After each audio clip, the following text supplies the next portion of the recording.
Hi guys, இன்றைக்கி நம்ம பார்க்க போகிற மூவியை பற்றி சொல்லணுன்னா கொரியன்காரன் எப்படியோ படம் எடுக்கிறான், ஆனால் ஜாப்பனீஸ்காரன் இருக்கிறதுலையே அல்டிமேட்டுன்ட்டு ஒரு நம்ப வைக்கிற நிதர்சனமான உண்மையாக தான் இந்த படம்.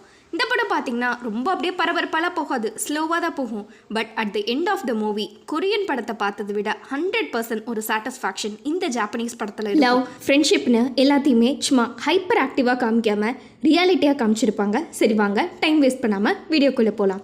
நீங்கள் கேட்டுட்டு இருக்கிறது டிஜே வாய்ஸ் அண்ட் நான் உங்கள் டிஜே. ஸ்டார்டிங்லேயே நம்ம ஹீரோ தக்காஷியை தான் காட்டுறாங்க. அவர் பார்த்தீங்கன்னா ஏதோ மொட்டை மாடியில் உச்சியில் போய் நின்றுட்டுருக்காரு. ஆனால் அவர் மூஞ்சியில் கொஞ்சம் கூட சந்தோஷமே இல்லை, ஏதோ ஒரு குழப்பத்திலேயே நின்று இருக்க மாதிரி இருக்க.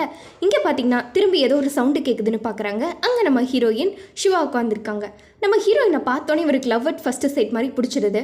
அவங்க கிட்ட போய் பேசலான்ட்டு என்ன வரைஞ்சிட்ருக்கீங்க அப்படின்னு கேட்க, நம்ம ஹீரோயின் பார்த்தீங்கன்னா தோ இதுக்கு பேர் தான் சொர்க்கம், இன்னும் 6 மாதத்தில் நாங்கள் இருப்பேன் நிம்மதியா அப்படிங்கும்போது இவருக்கு ஒன்றுமே புரியல. ஆமாம் 6 மாதத்தில் நான் செத்து போயிடுவேன் அப்படின்ட்டு இவ பாட்டி கூலாக சொல்லிக்கிட்டு இருக்க. அவர் கொஞ்சம் கூட ஷாக் ரியாக்ஷனே கொடுக்காம சிரிச்சுக்கிட்டு இருக்காரு. என்ன உங்களுக்குலாம் அதை நினச்சி பயமா இல்லையா என்ன அப்படின்னு கேட்டுக்கிட்டு இருக்க. இல்லையே, ஃபஸ்ட்டு டைம் கேட்கும்போது பயமாக தான் இருந்துச்சு, போக போக உனக்கு அப்படியே பழகிடும், நீயே அங்கே எப்படா போவோன்னு ஃபீல் பண்ண ஆரம்பிச்சிடுவேன் அப்படின்ட்டு அப்படியே கூலாக பேசிக்கிட்டு இருக்க. இவர் பார்த்தீங்கன்னா நீங்கள் செத்திங்கன்னா அந்த பயோலாம் படமாட்டிங்களான்னு ஃபேஸ்புக்கில் ஒரு போஸ்ட்டு பார்த்துட்ருக்காரு. இங்கே பார்த்தீங்கன்னா நம்ம ஹீரோவோட கனவு லட்சியம் எல்லாமே ஒரு நல்ல காம்படிஷன், டிராயிங் காம்படிஷன், அதில் ப்ரைஸ் வின் பண்ணணுன்னு தான். அதில் இவர் ப்ராக்டிஸ் பண்ணிக்கிட்டு இருக்க திடீர்னு சைக்கிளில் போனவர் மயக்கி போட்டு விழுந்துடுறாரு. என்னடான ஹாஸ்பிட்டலில் தூக்கிட்டு போய் பார்த்தா இவருக்கு கேன்சரு அப்படின்னு சொல்லிடுறாங்க. அதுவும் நான் 1 வருஷம் தான் இருக்குது அப்படின்ட்டுறாங்க. வாழ்க்கையே வெறுத்த நிலைமையில் நம்ம மனுஷன் உட்காந்துட்டு இருக்க. அப்போ தான் நம்ம ஹீரோயினோட ஞாபகம் வருது. சரி பார்க்கலாம் அவளை அப்படின்ட்டு இவர் பாட்டுக்கு கிளம்பி போயிட்டுருக்க. ஹாஸ்பிட்டலில் போய் தேடுறாரு, கிடைக்கவே இல்லை. மறுபடியும் மாடிக்கு போவான்ட்ருக்க. கரெக்டாக பார்த்தீங்கன்னா லிஃப்ட்லேயே பார்த்துடுறாங்க. நம்ம சிவா பார்த்தீங்கன்னா தக்காஷி அவள் ரூமுக்கு கூட்டிகிட்டு போய் அவள் வரைஞ்ச டிராயிங்ஸ் எல்லாம் இருக்குல்ல அதெல்லாம் காட்டிக்கிட்டு இருக்கா. இவ எந்த ஃபீலிங்ஸ்னாலுமே அது டிராயிங் மூலமாக எக்ஸ்பிரஸ் பண்ணுவாளாமா. அதை பற்றி இவர்கிட்ட பேசிகிட்டு இருக்க. அவரோட ஸ்கூல் கதையெல்லாம் சொல்லிட்டு இருக்காரு. இந்த மாதிரி காம்படிஷன் வருது, நான் எப்படியாச்சும் ப்ரைஸ் வின் பண்ணும் டிராயிங் காம்படிஷன்லன்னு சொல்லிட்டு இருக்கேன். ஆமாம் எனக்கும் டிராயிங்னா ரொம்ப பிடிக்கும், ஆனால் என்னால் தான் ப்ரைஸ் வின் பண்ண முடியாது, பேசாமல் என் கனவை நீ நிறைவேற்றி தர முடியுமா அப்படின்ட்டு இவ கேட்டுக்கிட்டு இருக்க. நம்ம ஹீரோ இன்னும் 1 வருஷத்தில் சாக போகிறேன்னு சொல்லாமல் சரின்ட்டு அப்படியே மறைச்சிடுறாங்க. இந்த பக்கம் அவள் டிராயிங் என்னென்னடா வரைஞ்சிருக்கான்ட்டு எடுத்து பார்த்தா அவள் பார்த்தீங்கன்னா ஏதோ ஒரு நல்ல சின்ன வயசுலேருந்து வரைஞ்ச மெமரிஸ்லாம் இருக்குது. அதில் என்னென்ன எப்படி படித்தேன் அப்படின்ட்டு அவள் ஸ்கூல் பற்றிலாம் சொல்லிட்டு இருக்கும்போது ஏதோ ஒரு ஃப்ரெண்டை அவள் மிஸ் பண்ணுற மாதிரி வரைஞ்சி வச்சிருக்கா. யார் அந்த பொண்ணு அப்படின்னு கேட்டுட்ருக்க. அதுவா ஒரு காலத்தில் நாங்கள் ரொம்ப திக் ஃப்ரெண்ட்ஸாக இருந்தோம் அப்படின்ட்டு நம்ம சிவா அப்படியே சோகமாக சொல்லிக்கிட்டு இருக்க. அடுத்து நர்ஸ் பார்த்தீங்கன்னா வந்து இவளுக்கு செக் பண்ணணும் டைம் ஆச்சுன்றாங்க. ஸோ நம்ம ஹீரோவை கிளம்பிடுறாங்க. நம்ம ஹீரோவோட ஃப்ரெண்டு ஆனால் பார்த்தீங்கன்னா காம்படிஷனுக்குலாம் என்னப்பா ப்ரிப்பேர் பண்ணுறியா இல்லையா அப்படின்னு கேட்கும்போது நம்ம ஹீரோ பார்த்தீங்கன்னா நான் காம்படிஷன்லேயே சேர மாட்டேங்கிறாங்க, இது ஸ்கூபியான 2 பேரும் பொய் சொல்லாதன்னு கலாய்ச்சிட்டு இருக்க.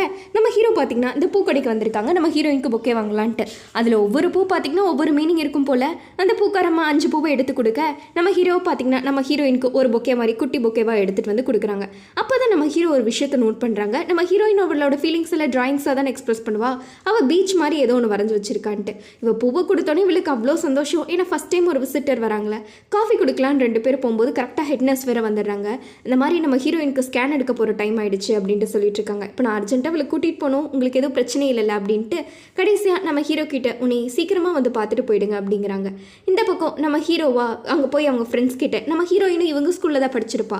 ஸோ அவங்க ஃப்ரெண்ட்ஸை பற்றிலாம் கொஞ்சம் இன்ஃபர்மேஷன் கலெக்ட் பண்ணிட்டு போய் அந்த பொண்ணுக்கிட்ட போய் கேட்டால் அவள் பார்த்தீங்கன்னா இவ ஏதோ அவுட்டிங் கூப்பிட வந்த மாதிரி ஓடுன்னு ஓடிட்டுருக்கா. இந்த மாதிரி உன் ஃப்ரெண்டு ஷுவா இருக்கால, அவளுக்காக தான் நான் வந்திருக்கேங்க போது அவள் ஹாஸ்பிட்டலில் இருக்கான்னு சொல்ல அவள் பார்த்தீங்கன்னா எங்களுக்கும் அவளுக்கும் எப்போவோ எல்லாம் முடிஞ்சிருச்சுன்ட்டு அசால்ட்டாக போயிட்டுருக்கா. இந்த பக்கம் நம்ம ஹீரோயின் என்னதான் இருந்தாலும் அவள் ஃப்ரெண்டை நினச்சி இன்னும் அழுதுகிட்டு இருக்க. நம்மளோட ஹீரோ பார்த்தீங்கன்னா நைட்டு தூங்கிட்டு இருக்கும்போது அவங்க அப்பா வந்து உங்ககிட்ட கொஞ்சம் பேசணும், ஃபேமிலி ட்ரிப் ஒன்று போகணுன்னு சொன்னல, போகலாமா அப்படின்னு கேட்குறாங்க. நம்ம ஹீரோ இல்லை எனக்கு தேவையில்லை அப்படிங்கும்போது அவங்க அப்பா புரிஞ்சுக்கிறாரு, எதுவுமே கம்பல் பண்ணல. இன்னொரு பக்கம் நம்ம ஹீரோ வழக்கம் போல் ஹீரோயினுக்கு அந்த பொக்கையை வாங்கிட்டு போய் மீட் பண்ணிட்டு இருக்க. பக்கத்தில் இருக்க பிள்ளைய பார்த்தீங்கன்னா ஃப்ரெண்ட்ஸ் எல்லாம் வந்து மீட் பண்ணுறாங்க. நம்ம ஹீரோக்கு பிடிச்சிருது, நம்ம ஹீரோயின் கஷ்டப்படுவா அப்படின்ட்டு நம்ம ஹீரோயினை ரூம் கூட்டிகிட்டு வந்து அம்மா நீ எங்காச்சும் போகணுன்னு ஆசைப்படுறியா என்ன அப்படின்னு நம்ம ஹீரோ கேட்டுக்கிட்டு இருக்க. அவர் இருந்துட்டு நான் சின்ன வயசில் எங்கள் அப்பா கூட பீச் போகணுன்னு ஆசைப்பட்டேன், ஆனால் அதுதான் என்னோட கடைசி ஆசைவே போச்சு, கடைசியில் எங்கள் அப்பாவும் இல்லை பீச்சும் இல்லை அப்படின்ட்டு சொல்லிட்டு இருக்க. நம்ம ஹீரோக்கு இது ஒரு மாதிரி டச்சிங்காக போயிடுது. ஸோ நம்ம ஹீரோயினோட ஃபேமிலியை பற்றி அந்த ஹெட் நர்ஸ் இருக்காங்களே அங்கே விசாரிக்கிறாங்க. இப்போதான் ஒரு ட்விஸ்ட்டை உடைக்கிறாங்க. ஹெட் நர்ஸ் தான் நம்ம ஹீரோயினோட அம்மான்ட்டு. சின்ன வயசில் ஹீரோயினோட அப்பாவும் ஹீரோயினும் பார்த்தீங்கன்னா பீச்சுக்கு போகலான்னு போயிருப்பாங்க. அப்போது இவளுக்கு ஃபஸ்ட்டு இந்த மாதிரி உடம்பு சரியில்லாமல் போகும்போது அவங்க அப்பா என்னாச்சுன்னு நம்ம ஹீரோயின்ட்ட கேட்டு வந்திருப்பாங்க. பட் திடீர்னு கார் ஆக்சிடென்ட் ஆகி நம்ம ஹீரோயினோட அப்பா அப்போவே இறந்துருப்பாங்க. இதெல்லாம் நினச்சி பார்த்து நம்ம ஹீரோ தூக்க வராமல் இருந்துச்சா, வீட்டில் அவங்க அம்மா இந்த மாதிரி நம்ம பையனுக்கு நம்ம சொல்லியிருக்கவே கூடாது அப்படின்ட்டு அழுதுட்ருக்காங்க. நம்ம ஹீரோக்கு இதெல்லாம் கேட்டு ரொம்பவே சங்கட்டமாயிடுது. ஏன்னா அம்மா அப்பா கண்ணு முன்னாடியே அழுதுட்ருக்காங்க அப்படின்ட்டு. ஆனால் தனியாக நின்றுட்டுருக்க நம்ம ஹீரோக்கு தான் வெயிட் பண்ணுறான்ட்டு நினச்சிட்டு இருக்காங்க. அடுத்து பார்த்திங்கன்னா ஸ்கூபி வந்துடுறான். ஸ்கூபி வந்து இவங்க 2 பேரும் பேசிகிட்டு இருந்தோடனே நம்ம ஹீரோக்கு மூஞ்சியே மாறி போயிடுது. வழக்கம் போல் என்ன பூ வாங்குறதுக்கு அந்த பொக்கே கடைக்கு போயிட்டாங்க. பட் இந்த டைம் அந்த அக்கா பார்த்திங்கன்னா 6ஆவதாக ஒரு பூவை சேர்த்து கொடுக்குறாங்க. அப்படின்னா எனக்கு ஒன்று பிடிச்சிருக்குன்னு அர்த்தம். நம்ம ஹீரோ அதை போய் கொடுக்க நம்ம ஹீரோயின் இன்னொரு பூ எக்ஸ்ட்ரா இருக்கும் போல் அப்படின்னு ப்ளூ கலர் பூவை சொல்கிறாங்க. அட ஆமாப்பா, அது ஃப்ரீயாக கொடுத்ததுன்ட்டு நம்ம ஹீரோ அப்படியே மழுப்பிட்டு இருக்க, எங்கள் அம்மா எனக்கு ஃபோன் வாங்கி கொடுத்துட்டாங்க பாரு அப்படின்ட்டு நம்ம ஹீரோயினும் ஃபோனெல்லாம் காட்டுறாங்க. அந்த ஃபஸ்ட்டு ஃபோட்டோவாக நம்ம ஹீரோ பொக்கே வாங்கி கொடுத்துருப்பார்ல, அதை எடுத்துட்டு நம்ம ஹீரோயின் என்னென்ன ஃபோட்டோஸ்லாம் காலையிலேருந்து எடுத்தாங்கன்னு காமிச்சிட்டு இருக்க. அப்போ ஏதோ ஸ்மார்க் மாதிரி வந்துடுது. இவ டக்குன்னு எஞ்சிடுறா. நம்ம ஹீரோயின் பார்த்தீங்கன்னா உன் சைல்ட்ஹுட் ஃப்ரெண்ட்ஸ் எல்லாம் யாராச்சும் இருக்காங்களான்னு கேட்கும்போது ஹீரோ 8 வருஷம் ஒருத்தி இருக்காங்க போது க்ரஷ் இருக்கு தானே உனக்கு அப்படின்ட்டு ஆனாவை பற்றி கேட்குறாங்க. நம்ம ஹீரோ அதுக்கு எதுவுமே பேசல. ஏன்னா இவருக்கு ஒரு க்ரஷ் இருக்கும் போல. ஆமாம், உனக்கெல்லாம் யாருமே அப்படி க்ரஷ் இல்லையா என்ன அப்படின்ட்டு நம்ம ஹீரோ கேட்க, நம்ம ஹீரோயின் உனக்கு க்ரஷ் வைக்கிறதுக்கு நேரம் இருக்குது, எனக்கு அதுக்கு கூட நேரம் இல்லைன்னு சொல்ல, நம்ம ஹீரோக்கு இந்த பதிலை கேட்டோடனே சிரிக்கிறதா அழுகிறதான்னு கூட தெரியல, ஒரு மாதிரி ஆயிடுறாங்க. நான் மேலேருந்து பார்த்துட்ருப்பேன் உன் ஒய்ஃபு குழந்தையோடன்ட்டு சந்தோஷமாக இருப்பேன், நான் பார்ப்பேன் பாரு அப்படின்ட்டு நம்ம ஹீரோயின் பேசிகிட்டு இருக்க. இல்லை தான் ஃபோன் வந்தாருச்சுல, உனி என்ன நம்ம ஹீரோயினுக்கு மெசேஜ் பண்ணுறது, ஹீரோக்கு மெசேஜ் பண்ணுறதுன்னு மாற்றி பண்ணிகிட்டு இருக்க. நம்ம ஹீரோயினுக்கு சொல்லி வரையவே ஆரம்பிச்சிட்டா. கடைசியில் அவரையே நம்ம ஹீரோ பேசிகிட்டு இருக்கும்போது நம்ம ஹீரோயின் இந்த வாரம் ஃபயர் ஒர்க்ஸ் வரும், அடுத்த வாரம் என் கூட இருக்கியா, என் கூட இருந்து பார்க்குறியா அப்படின்னு சொல்லிக்கிட்டு இருக்கா. 2 பேரும் கண்டிப்பாக நான் வரேன்ட்டு ப்ராமிஸ் வேறு பண்ணிக்கிட்டு இருக்க. அடுத்து நம்ம ஹீரோயின் பார்த்திங்கன்னா இதோ இந்த டேட்டு தான்ட்டு 8ஆம் தேதி ஆகஸ்ட்டுன்னு கையில் எழுதி விடுறா. நம்ம ஹீரோ அதை முடிச்சுட்டு இவங்க கூட படத்துக்கு போகலான்னு பேசியிருப்பாங்க. சரின்ட்டு அவசரமாக அங்கே வந்துட்டுருக்க. அப்போ தான் ஒரு விஷயத்த சொல்கிறாங்க. நம்ம ஹீரோயினுக்கு கையை பிடிச்சிருப்பார்ல, போய் கேட்டுட்ருப்பார்ல, அதை பார்த்து எல்லாம் நீயோ அவ்வளோ டேட் பண்ணுறேன்னு ஸ்கூலில் பேசிகிட்டு இருக்காங்க தெரியுமான்ட்டு நம்ம ஹீரோயினோட ஃப்ரெண்டை சொல்லிக்கிட்டு இருக்க. நம்ம ஹீரோ பார்த்திங்கன்னா படத்துக்கு போகலான்னு போயிட்டு வந்துட்டுருக்க. அவருக்கு பெயின் எடுக்க ஆரம்பிச்சிடுது. அப்படியே நம்ம ஹீரோ அங்கேயே கொலாப்ஸ் ஆக அடுத்து என்ன நம்ம ஹீரோவை ஹாஸ்பிட்டலில் கூட்டிகிட்டு போய் அட்மிட் பண்ணிடுறாங்க. ஏதோ ரொம்ப நாள் கழிச்சு கண்ணை முழிச்ச மாதிரி நம்ம ஹீரோ கண்ணை முழிக்கும் போது அப்போ தான் அவங்க அம்மா சொல்கிறாங்க, ஒரு வாரமாக நீ இப்படி தான் இருக்க, உனக்கு ஓகே தானே இப்போ அப்படின்ட்டு. நம்ம ஹீரோக்கு போச்சுடாகிற மாதிரி ஆயிடுச்சு. அம்மா இன்னைக்கு டேட் என்ன அப்படின்னு சொல்லும்போது அவங்க அம்மா சொல்கிறாங்க பாருங்க, இன்னைக்கு 8ஆம் தேதி ஆகஸ்ட் அப்படின்ட்டு. நம்ம ஹீரோக்கு அவ்வளவு தான், ஏன்னா இன்றைக்கி தான் அவர் ப்ராமிஸ் பண்ணியிருப்பாரு ஃபயர் ஒர்க்ஸ் பார்க்க வர அப்படின்ட்டு. கரெக்டாக நம்ம ஹீரோயினுக்கு கூப்பிடலான் இருக்க, அவளே கூப்பிட்டுறா. நான் ஹீரோ சாரி என்னால் வர முடியல, எனக்கு ஒரு எமர்ஜென்சி, என்னை புரிஞ்சுப்பேன்னு நினைக்கிறேன்ட்டு இவர் பாட்டுக்கு பேசிகிட்டு இருக்க. நல்ல வேலை நீ ஃபோன் எடுத்த, நீயும் என்ன அவாய்ட் பண்ணுறியோ நான் நினச்சி பயந்துட்டேன் தெரியுமா அப்படிங்கிறாங்க. நம்ம ஹீரோ பேச வரும்போது இல்லை தயவு செஞ்சு ஃபோனை மட்டும் வச்சிடாத அப்படின்ட்டு நம்ம ஹீரோயின் கொஞ்சம் அழுகிற மாதிரி ஆயிட்டாங்க. இதுதான் நான் பார்க்க போகிற கடைசி ஃபயர் ஒர்க்ஸாக இருக்கும் அப்படின்னு சொல்லிட்டு இருக்க. அப்படிலாம் இல்லை, நீ அப்படி நினைக்கிற, கண்டிப்பாக அடுத்த வருஷமும் நீ இருப்ப அப்படின்னு நம்ம ஹீரோ ஆறுதல் சொல்லிட்டு இருக்காங்க. நம்ம ஹீரோயின் ஏதோ சொல்லலான்ட்டு வர அப்போன்னு பார்த்து கரெக்டாக ஃபயர் ஒர்க்ஸ் வெடிக்க ஆரம்பிச்சிருது. நம்ம ஹீரோ ஏதாச்சும் சொன்னியான்னு கேட்க நம்ம ஹீரோயின் இல்லை அப்படின்ட்டு சிரிச்சிட்டு இருக்காங்க. அடுத்து நம்ம ஹீரோ பார்த்திங்கன்னா அவங்க ஃப்ரெண்ட்ஸுக்கெல்லாம் தெரிய வந்துட எல்லாம் சண்டை போட்டுட்ருக்காங்க, ஏன் எப்படி சொல்லலை அப்படின்ட்டு. நம்ம ஹீரோ அவங்க ஃப்ரெண்ட்ஸ் எல்லாம் அப்படியே ரவுண்டாக வாங்கிட்டு போயிட்டு இருக்கும்போது கரெக்டாக அவங்க பார்த்திங்கன்னா ஹெட் நர்ஸ் கிட்ட மாட்டிடுறாங்க. அடுத்து நம்ம ஹீரோ நடந்த உண்மை எல்லாத்தையும் சொல்லிடுறாங்க, இந்த மாதிரி 1 வருஷத்தில் சாக போகிறேன்ட்டு. இதை ஹீரோயின்ட்ட சொல்ல வேண்டாம்னு சொல்லிடுறாங்க. ஹெட் நர்ஸ் தான் பாவம் என்ன பண்ணுவாங்க, அவங்களுக்கு என்ன பண்ணுறதுன்னு கூட தெரியல, அவங்க பாட்டுக்கு அழுதுட்டுருக்க. இங்கே நம்ம ஹீரோ பார்த்திங்கன்னா ரூமெல்லாம் வெக்கேட் பண்ணிட்டாங்க. நம்ம ஹீரோ முதல்ல போய் நம்ம ஃப்ரெண்ட் இருக்கால அவளை தான் பார்க்க போகிறாங்க. அவகிட்ட ஒரு வார்த்தை கூட பேசல, டக்குன்னு கையை பிடிச்சி வா போகலாம் அப்படின்ட்டு இவர் குடுகுடுன்னு இழுத்துட்டு ஓடிக்கிட்டு இருக்க. அவள் பார்த்திங்கன்னா கைவிட என்ன நினச்சிட்டு இருக்கேன்னு கத்த ஆரம்பிச்சிட்டா. அவர் இந்த மாதிரி உண்மையெல்லாம் சொல்லிடுறாங்க. ஹீரோயின் இன்னும் கொஞ்ச நாளில் செத்துருவா, அவள் இருக்கிற ஒரே பெஸ்ட் ஃப்ரெண்ட் நீ தான் அவளை வந்து பார்க்கணுன்னு சொல்லிட்டு இருக்க. நம்ம ஃப்ரெண்டு இப்படி இருந்தால் நம்ம போகாமல் இருப்போமா, அவளையும் போயிடுறா. போய் அவளை நம்ம ஹீரோயினை பார்த்தோன்னே அழுக தாங்கலை. 2 பேரும் மாறி கட்டி பிடிச்சி அழுதுட்டுருக்க. இவங்களும் நம்ம ஹீரோ வந்து பஸ்ஸில் வந்துட்டு இருக்காங்க. அப்போ தான் ஒரு விஷயத்த சொல்லலாம். 2nd கிரேட்லேயே நம்ம ஹீரோயின் பார்த்திங்கன்னா எல்லாரும் விளையாடிட்டு இருக்கும்போது அவள் பாட்டுக்கு தனியாக தான் உட்காந்துருப்பா. பட் இவ தான் பார்த்திங்கன்னா கூட போய் இவ இன்ட்ரோவர்ட் மாதிரி நம்ம ஹீரோயின் இந்த மாதிரி என்னால் விளையாட முடியாதுன்னு சொல்லிட்டு இருக்க. அதனால என்ன வா ஊஞ்சல் ஆடலான்ட்டு 2 பேரும் மாறி விளையாடிட்டு இருப்பாங்க. சின்ன வயசுலேருந்தே பார்த்திங்கன்னா இவங்க 2 பேரும் தான் ரொம்ப க்ளோஸாக இருப்பாங்க. நம்ம ஹீரோயின் கிராஜுவேஷன் பண்ண முடியலன்ட்டு இவ ஒரு புக்கை ஆசையாக எழுதி நம்ம ஹீரோயின் கிட்ட கொடுத்துருப்பா. ஆனால் நம்ம ஹீரோயின் பார்த்திங்கன்னா அதை பார்த்துட்டு நீ எனக்கு கருணை காட்டுறியா, முதல்ல நீ என்னோட ஃப்ரெண்டாக என்ன எதுக்கு இதெல்லாம் தேவையெல்லாம் பண்ணிட்டுருக்குன்ட்டு ரொம்ப ஹார்ஷாக அவளை திட்டி விட்டுருவா. உன் வேலையை மட்டும் பாரு, நீ ஒன்றும் எனக்கு பிச்சை போட வேண்டான்ட்டு. இவளுக்கு அது ஒரு மாதிரி கண் கலங்கிடும். அப்போலேருந்து இவள் பேசுகிறத நிப்பாட்டியிருப்பா. இதெல்லாம் சொல்லிக்கிட்டு இருக்க. அப்போ தான் நம்ம ஹீரோ சொல்கிறாங்க, அவள் போயிட்டா நீ கஷ்டப்படுவேன் தான் அவள் இப்படிலாம் சொல்லியிருப்பா அப்படின்ட்டு. இவளுக்கும் புரிஞ்சிருது அது உண்மைதான் அப்படின்ட்டு. இந்த பக்கம் நம்ம ஹீரோவோட அப்பா வந்து இந்த மாதிரி ஒரு ஆப்ரேஷன் பண்ணால் நீ காம்படிஷனில் பார்ட்டிசிபேட் பண்ணலாம், 3 மாதம் எக்ஸ்டெண்ட் ஆகும்னு சொல்ல நம்ம ஹீரோ இல்லை எனக்கு அந்த ஆப்ரேஷன் வேண்டாம் அப்படின்ட்டு ஒரே டைம் அவாய்ட் பண்ணிடுறாங்க. அவங்க அப்பா எதுவுமே சொல்லலானா. இந்த பக்கம் நம்ம ஹீரோ எங்கே வருவார், வழக்கம் போல் பொக்கே எடுத்துகிட்டு வரேன். அவங்க ஃப்ரெண்டு உட்காந்துட்ருக்கா. அவள் பார்த்தீங்கன்னா நம்ம ஹீரோ போட்டு கலாய்ச்சிட்ருக்க, நம்ம ஹீரோ அவளை கலாய்ச்சிட்ருக்குன்ட்டு நம்ம ஹீரோயினுக்கு இதெல்லாம் ஒரே காமெடி ஷோ மாதிரி நடந்துட்டுருக்கு. அப்போ அவள் பார்த்தீங்கன்னா ஃப்ரெண்டு நம்ம ஹீரோ கிட்ட 2 டிக்கெட் கொடுக்குறா. ஹீரோயின் இந்த ஸ்கூல் ஃபங்க்ஷனுக்கு கூட்டிகிட்டு வா அப்படின்ட்டு. நம்ம ஹீரோயின் அந்த ஃபங்க்ஷனுக்கு போகணும்ல, ஸோ அவனால் இந்த ஃபிசிக்கலாக ரெடி ஆகிட்டுருக்கா. அவனால் சுத்தமாக முடியல, பட் எப்படியாச்சும் போய் ஆகணுன்ட்டு வழியெல்லாம் தாங்கிட்டு இருக்க. கரெக்டாக அந்த ஃபெஸ்டிவலும் பார்த்திங்கன்னா ஸ்டார்ட் ஆகிடுது. அப்படியே ஸ்கூலே நல்லா ஜொலிச்சிட்ருக்க. அவள் ஃபஸ்ட்டு போய் அனாவை பார்க்குறாளே, இன்னும் அதான் உமாலா பரவாயில்லப்பா சூப்பராக இருக்கா அப்படின்ட்டு நம்ம ஹீரோ கிட்ட அப்படியே பேசிக்கிட்டு இருக்கா. கொஞ்ச நேரத்தில் நம்ம ஹீரோயினுக்கு முடியலன்னு ரெஸ்ட் எடுத்துகிட்டு இருக்க. கரெக்டாக அவங்க அம்மா வேறு கூப்பிட்டுறாங்க. இந்த மாதிரி டைம் ஆச்சு, சீக்கிரமாக ஹாஸ்பிட்டல் வந்து சேரு, உனக்கு இன்னும் டயர்ட் ஆகிடுவேன் அப்படின்ட்டு சொல்லிட்டு இருக்க. நம்ம ஹீரோயின் ரெக்வஸ்ட் பண்ணுறாங்க, பட் விடலை. அடுத்து நம்ம ஹீரோ தான் வாங்கி இந்த மாதிரி கொஞ்சம் நேரம் அப்படின்ட்டு கேட்டுட்ருக்கேன். ஒரு ஹெட் நர்ஸாக பார்த்தீங்கன்னா என்னால் முடியல, ஆனால் அம்மாவா நான் சொல்கிறேன் அவர் இருந்துட்டு வரட்டும் அப்படின்ட்டுறாங்க. அடுத்து என்ன நம்ம ஃப்ரெண்டு பர்ஃபார்ம் பண்ணிக்கிட்டு இருக்கேன். நம்ம ஹீரோயினுக்கு நான் கடைசி பர்ஃபார்மன்ஸாக பார்க்க போகிறல, அப்படியே கண்ணில் தண்ணியெல்லாம் நின்றுட்டுருக்கு. இந்த பக்கம் நம்ம ஹீரோ கிட்ட உன்னால தான் எனக்கு என் வாழ்க்கையே அழகாக இருக்குது, எனக்கு பீச்சுக்கு போகணுன்னு ஆசை, அடுத்த ஜென்மத்தில் நம்ம 2 பேரும் கண்டிப்பாக போகலான்னு சொல்ல நம்ம ஹீரோ பார்த்தீங்கன்னா இப்போவே கூட்டிகிட்டு வந்துடுறாரு. அங்கே ஃபுல்லாக குப்பையாக இருக்கிறத பார்த்துட்டு நம்ம ஹீரோயினை அப்படியே ஷோல்டரில் தூக்கி போட்டுட்டு நம்ம ஹீரோ நடந்துட்டுருக்க. அப்போ நம்ம ஹீரோயின் ஒரு விஷயம் சொல்கிறா, என்னை முடிஞ்ச இப்போ நீ கிஸ் பண்ண முடியுமா, ஏன்னா என்னோட கடைசி ஆசையே நான் லவ் பண்ணணும், அதனால தான் நானும் அது எப்படி இருக்குன்னு ஃபீல் பண்ணணும் அப்படின்னு சொல்லிட்டுருக்கேன். நம்ம ஹீரோக்குன்னா அப்படியே கண்ணில் அழுக வந்துடுது. அவர் சொல்லலான்ட்டு வராரு, எனக்கு இந்த மாதிரி நான் இது வரைக்கும் ஒன்றுமே பண்ணதில்லை நானும் அப்படின்ட்டு சொல்ல வர நம்ம ஹீரோயின் எதுவும் சொல்லாத இப்படியே இரு அப்படின்னு சொல்லிடுறா. அடுத்து நம்ம ஹீரோ பார்த்திங்கன்னா நம்ம ஹீரோயினை பார்க்கலான்ட்டு போக அவள் கண்டிஷனில் பார்த்திங்கன்னா ரொம்பவே கொஞ்சம் டல்லான மாதிரி தான் இருக்குது. அவள் என்ன ஒரு நாள் நீ வரைஞ்சா என்ன அப்படின்ட்டு நம்ம ஹீரோ கிட்ட கேட்டுக்கிட்டு இருக்க.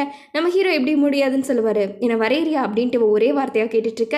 அடுத்து நம்ம ஃப்ரெண்டு இருக்கால, அவள் தான் பார்த்திங்கன்னா மேக்கப் போட்டு விட்றா, அவ்வளோ அழகாக இருக்கு நீ அப்படின்ட்டு. நம்ம ஹீரோவை இவளோட பெயிண்டிங்ஸ்லாம் வரைய ஆரம்பிச்சிட்டாங்க. அப்போது நம்ம ஹீரோ தான் சொல்கிறாங்க, அன்றைக்கி நான் ஆக்சுவலாக அந்த இடத்துக்கு வேடிக்கை பார்க்கலாம் வரல, சூசைட் பண்ணலான்னு வந்தேன். அப்போ தான் என் வாழ்க்கையில் தேவதை மாதிரி ஒருத்தியை பார்த்தேன். அவகிட்ட வந்து பேசிகிட்டு இருக்கும்போது அவளே சொன்னான் 6 மாதம் தான் இருக்குது அவள் வாழ்றக்கு அப்படின்ட்டு. அப்போ அதை நம்ம ஹீரோயின் சொல்கிறாங்க, எனக்கு அன்றைக்கெல்லாம் ரொம்பவே பயமாக இருந்துச்சு, நான் ஃபஸ்ட்டு சாகணும்ன்ட்டு ஆசைப்பட்டேன், அதுக்கப்புறம் நான் பயந்து அழுதுட்டு இருந்தேன், அதுக்கப்புறம் தான் உன்னை பார்த்தேன், எனக்கு அதுக்கப்புறம் இப்போ உன் கூட வாழணும்னு ஆசையாக இருக்குது, என்னால் சுத்தமாக முடியல, ஆனால் நான் ஒவ்வொரு நிமிஷமும் உனக்காக தான் போராடிட்டு இருக்கேன் அப்படின்ட்டு சொல்லிட்டு இருக்கேன். நம்ம ஹீரோ அதுக்குள்ளே வரைஞ்சிருப்பார் இல்லையே, அந்த ட்ரெயின்ட்டிங்காக அழகாக கொடுப்பாங்க.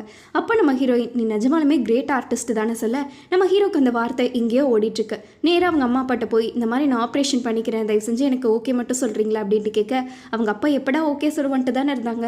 அவங்க அப்பாவும் ஓகே அப்படின்ட்டு ஒத்துக்கிறாங்க. அம்மா நீங்கள் ஃபீல் பண்ணாதீங்க, நீங்கள் என்கிட்ட சொன்னது கரெக்டு தான் அப்படின்ட்டு நம்ம ஹீரோ சொல்ல அவங்க அம்மாவுக்கு அழுகத்தாங்கலை. இந்த விஷயத்த ஹீரோயின்கிட்ட சொல்லலான்ட்டு அவர் ஆசையாக வந்துட்டுருக்க. நம்ம ஹீரோயினை பார்த்திங்கன்னா எமர்ஜென்சிலேருந்து ஐசியூக்கு கொண்டு போயிட்டுருக்காங்க. நம்ம ஹீரோயினோட நேரம் முடிஞ்சிருச்சு. நம்ம ஹீரோவா என்னதான் இருந்தாலும் மனசு தாங்காமல் நான் உனக்காக வெயிட் பண்ணிகிட்ருக்கேன், சீக்கிரமாவா அடுத்த ஃபயர் ஒர்க்ஸில் நம்ம பார்க்கணும்ல, சீக்கிரம் என்ஷுவா அப்படின்ட்டு மெசேஜ் பண்ணிகிட்ருக்காங்க. பட் அங்கே தான் இவருக்கு ரிப்ளையே வராது, ஏன்னா நம்ம ஹீரோயின் செத்துட்டா. இவருக்கு அழுக தாங்க முடியாமல் கதறி கதறி அழுதுட்டுருக்க. நம்ம ஹீரோக்கு ஆல்ரெடி ப்ராப்ளம் இருக்குல்ல, ஸோ அவரை கான்ஷியஸ் இல்லாமல் மயக்கம் போட்டு விழுந்துடுறாங்க. இவருக்கு பார்த்திங்கன்னா நம்ம ஹீரோயினும் அவரும் சேர்ந்து ஆசையாக சிரிச்சுக்கிட்டே அந்த ஹெவன் இருக்குல்ல அதை வரைஞ்சிட்டு இருக்கிற மாதிரி கனவுல வந்துட்டுருக்க. இவர் அப்படியே நம்ம ஃப்ரெண்டும் இருக்கால அவளும் அழுதுகிட்டு இருக்கா.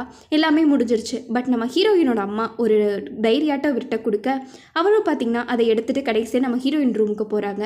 அங்கே போய் அந்த டைரியை ஓப்பன் பண்ணி படிச்சுட்டு இருக்க. அங்கே இவ ஏதோ எழுதியிருக்கா, என்னன்னா அன்றைக்கி நான் உன்ட்ட ஃபயர் ஃபெஸ்டிவல்லையே சொல்லியிருக்கணும், அன்றைக்கி நான் அழுதது உன்னை பிடிச்சிருக்குன்னு சொல்லி தான் அழுதேன் அப்படின்ட்டு இருக்க. நீ எப்போவாச்சும் ஒரு நாள் ஹெவனுக்கு வருவல, நம்ம சந்தோஷமாக இருக்கலாம் அப்படின்னு சொல்லிட்டு இருக்காங்க. நம்ம ஹீரோக்கு இதை பார்த்தோன்னே வெறித்தனமாக ப்ராக்டிஸ் பண்ணிட்டு இருக்காங்க. அதே மாதிரி அந்த அவார்ட் ஃபங்க்ஷன் இருக்குல்ல அதுலேயும் நம்ம ஹீரோ ஜெயிச்சிடுறாரு. அவர் அவங்க ஃபேமிலி ட்ரிப்பெல்லாம் போகணுன்ட்டு அவங்க அப்பா கேட்டாங்களே, அதே மாதிரி இவர் கூட கூட்டிகிட்டு போய் எல்லா ஃபேமிலியும் என்ஜாய் பண்ணிட்டுருக்க. அப்போ ஃப்ரெண்டுக்கு இவர் ஏதோ ஒரு மெசேஜ் அனுப்புகிறாங்க. நம்ம ஃப்ரெண்டு நம்ம ஹீரோ வாங்கினார்ல அதே கடையில் போய் அதே 5 பூவை வாங்கிட்டு போயிட்டுருக்க. நம்ம ஹீரோ ஆளை காணோம். என்னடா இது இங்கே உள்ள மேலே தான் இருப்பான் போலன்ட்டு நம்ம ஃப்ரெண்டு பாட்டுக்கு யோசிச்சுட்டு அப்படியே மேலே போயிட்டுருக்க. நம்ம ஹீரோ வரைஞ்சிட்ருக்காரு. பட் முன்ன மாதிரி இல்லை, ரொம்பவே முத்தி போயிடுச்சு. ஏன்னா அவருக்கு கேன்சரில் ஃபைனல் ஸ்டேஜ். என்ன பண்ணிகிட்ருக்கேன்னு கேட்க, தோ ஹீரோயின் எனக்கு காட்டினது அழகாக இருக்குல்ல அப்படின்ட்டு இவர் பாட்டுக்கு வரைஞ்சிட்டு இருக்கும்போது ஒரு நிமிஷம் இதை பாரு அப்படின்ட்டு நம்ம ஃப்ரெண்டு எதையோ எடுத்து நீட்டா. நம்ம ஹீரோயின் இருக்காங்களே அவங்க இன்ஸ்டாகிராமில் பார்த்தீங்கன்னா ஏதோ ஒரு பாஸ்வேர்ட் ஆட்டருக்கு லாக் போட்டு வச்சுருக்காங்க. அது இன்கரெக்ட்னு வர நம்ம ஹீரோக்கு எப்படி பாஸ்வேர்டு ஓப்பன் பண்ணுறதுனே தெரில. அதை இதையும் ஃபுல்லாக விடிய யோசிச்சு பார்த்துட்டு இருக்காங்க. அப்போ நான் அந்த புக்கை அதை ஓப்பன் பண்ணி பார்த்தா அதில் 3 பூ இருக்குது. சரி இதுவாக கூட இருக்கலாம் அப்படின்ட்டு இவர் அந்த பூவை வச்சு போட்டுட்ருக்க. அது ஓப்பன் ஆகிடுது. 6 மாதத்தில் சாக போகிறவ 1 வருஷம் சாக போகிறவனை மீட் பண்ண கதைன்ட்டு நம்ம ஹீரோயின் எழுதியிருக்காங்க. நம்ம ஹீரோ தான் நம்ம ஹீரோயின்ட்ட சாக போகிறேன்னே சொல்லலைல்ல.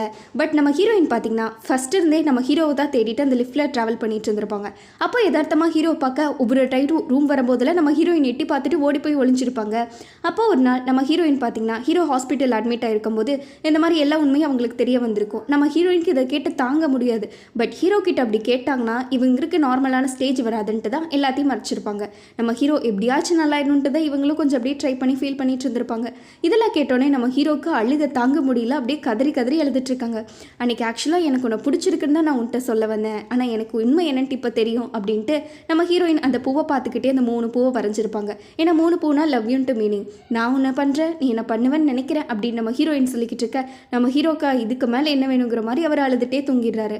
இந்த பக்கம் நம்ம ஃப்ரெண்டு பார்த்தீங்கன்னா கையில் எதையோ வரைஞ்சிட்டு இருக்கா. அதே மாதிரி இந்த 3 பூ அதை வரைஞ்சி விட்டுட்டு இவ சிரிச்சுக்கிட்டு இருக்க. இந்த பக்கம் ஏன்னா இவன் நெயில் ஆர்டிஸ்டாகவே கடைசியில் மாறிட்டா. நம்ம ஹீரோ பார்த்தீங்கன்னா அவரோட ஏதோ மெசேஜில் போட்டிருக்காரு அந்த 3 பூவை போட்டு, இந்த மாதிரி உன் ஃப்ரெண்டு என்னை பார்க்க வந்தா, இன்னும் கொஞ்சம் நேரத்தில் நான் உன் கூட சேர்ந்துருவேன்னு நினைக்கிறேன், பட் அவளும் கையில் 3 பூவை வரைஞ்சி விட்டுட்டு போயிருக்கா, அவளுக்கு இது அர்த்தம் தெரியாமல் போல லூசு மாதிரி பண்ணிக்கிட்டு இருக்கா அப்படின்ட்டு நம்ம ஹீரோயினுக்கு எழுதுகிற மாதிரி எழுதியிருக்காங்க. அதை தெரிஞ்சங்காட்டி தான் நான் வரைஞ்சேன்ட்டு இவ பாட்டுக்கு சிரிச்சுக்கிட்டு இருக்க. கையில் 2 புக்கே வச்சிருக்கா. இதுலேருந்து நமக்கு என்ன சொல்ல வராங்கன்னா நம்ம ஹீரோயின் 2 பேரும் இறந்துட்டாங்க. ஆனால் நம்ம ஹீரோவோட பெயிண்டிங் கடைசியில் வரைஞ்சார்ல, அது அந்த காலேஜில் இருக்க பெரிய அவார்ட் ஃபங்க்ஷனில் வைக்கன்ட்டு அதோட இந்த கதையை ரொம்ப அழகாக முடிக்கிறாங்க.